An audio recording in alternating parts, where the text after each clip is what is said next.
Hello viewers, how are you all? I hope all are fine. Let us start with the C Python chapter number 1. As we discussed earlier, the syllabus of chapter number 1, uh, the syllabus was this, right? So, types of Python. So, we are going to start with the C Python, core Python, then installation of Python, and the difference between compiler and interpreter. What is required to do Python, compiler or interpreter? That we'll see. And obviously, the definition of Python and the Python uses and the type of data that we are going to see. Data types. What are data types? These are the technical terms that one should know before doing any programming. Variables and keywords and comments in Python. So let us start with the first chapter, C Python, in which we are going to see how to install the Python. So for Python we need actually the interface as Thorny or IDLE if we are a beginner. So it is very easy to install Python. You can simply go to the Google and you can just type free downloading of Thorny.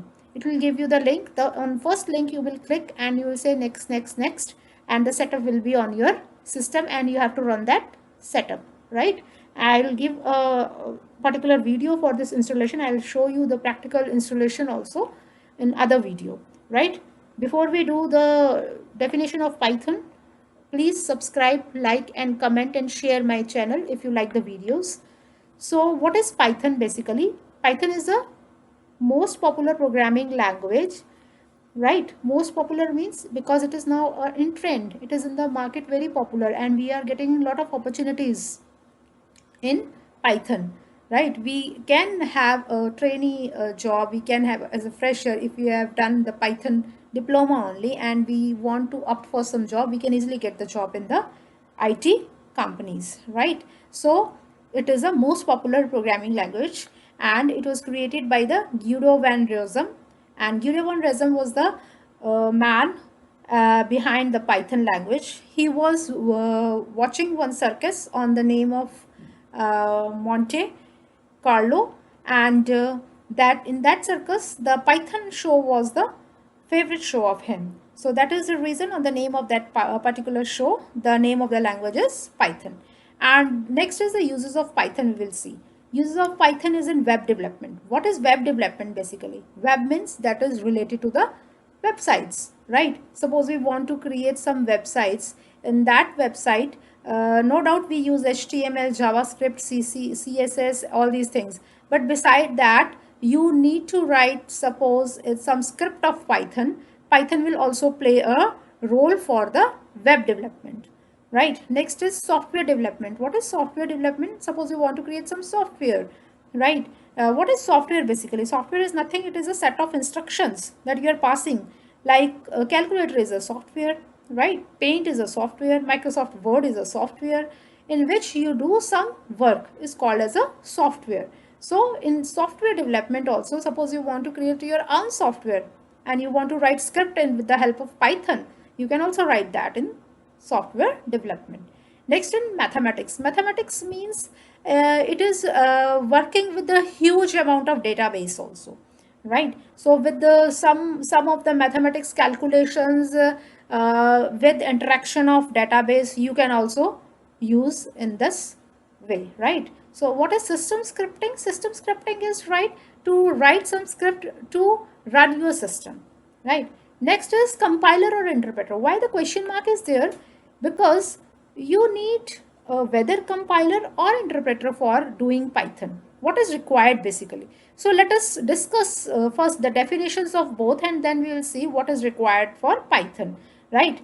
So what is compiler basically? It is nothing but it is a computer program only in which you translate the program written in the source language to the machine language. Like suppose if I am writing some program in Python, right, that in writing Python program is my source language, but a computer cannot understand a source language. Computer can only understand the machine language. What is machine language basically? Machine language is a binary language. Computer can only understand the language in the form of 0 and 1. So all zeros and ones is converted into the alphabets also. So combinations of all zeros and 1 gives the ASCII code, and that ASCII code is converted into the alphabet. Suppose if I am pressing A from the keyboard, so A is some having ASCII code, right? What is ASCII code? That is American Standard Code for Information Interchange, right? So mean to say that the combination of zeros and ones will make a character. So the computer can only understand the machine language, or you can say the other name for machine language is the binary language, that is the combinations of zeros and ones. So what is compiler? Basically it is a program which translates the program written in any specific language, whether it is Python, it is C, C++, Java.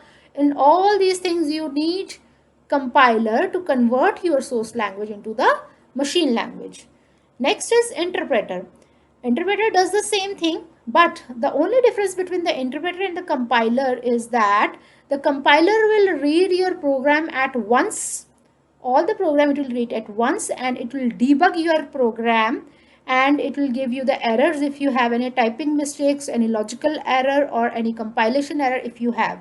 Similarly, in interpreter also, it will debug your program by giving you first the errors, or any typing errors, it can be any logical errors, it can be same. Both the roles of the interpreter and compiler are same. The only difference is that in interpreter it will read the program line by line. It will read your first line, then second line, and so on. This is the main difference between the compiler and the interpreter. Now the Python requires, basically does not compiler. It requires the interpreter. Python does not require compiler. In C, in C++ we need compiler, whereas in Python we need interpreter. So when we use Python means we are downloading the interpreter on our computer, right? Now next is, what are data types in Python? Now in data types, what you should know the meaning of data types first. What is data type?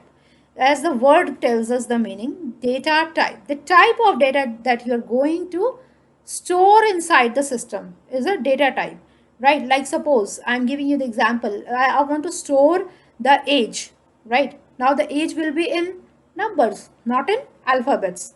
So the numbers are what is a data type. Now if I want to store the address, address will be not in numbers. Yes, there will be some numbers, but there will be alphabets also. So that will be alphanumerical, alphabets and numerics also. That alphanumbers or alphanumeric is a data type, right? So what is data type? It is basically used to define variable in a Python.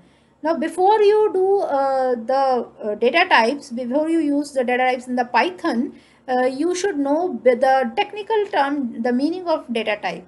Now what is variable? Basically variable is just an address where the data is stored in the memory. Like address means what?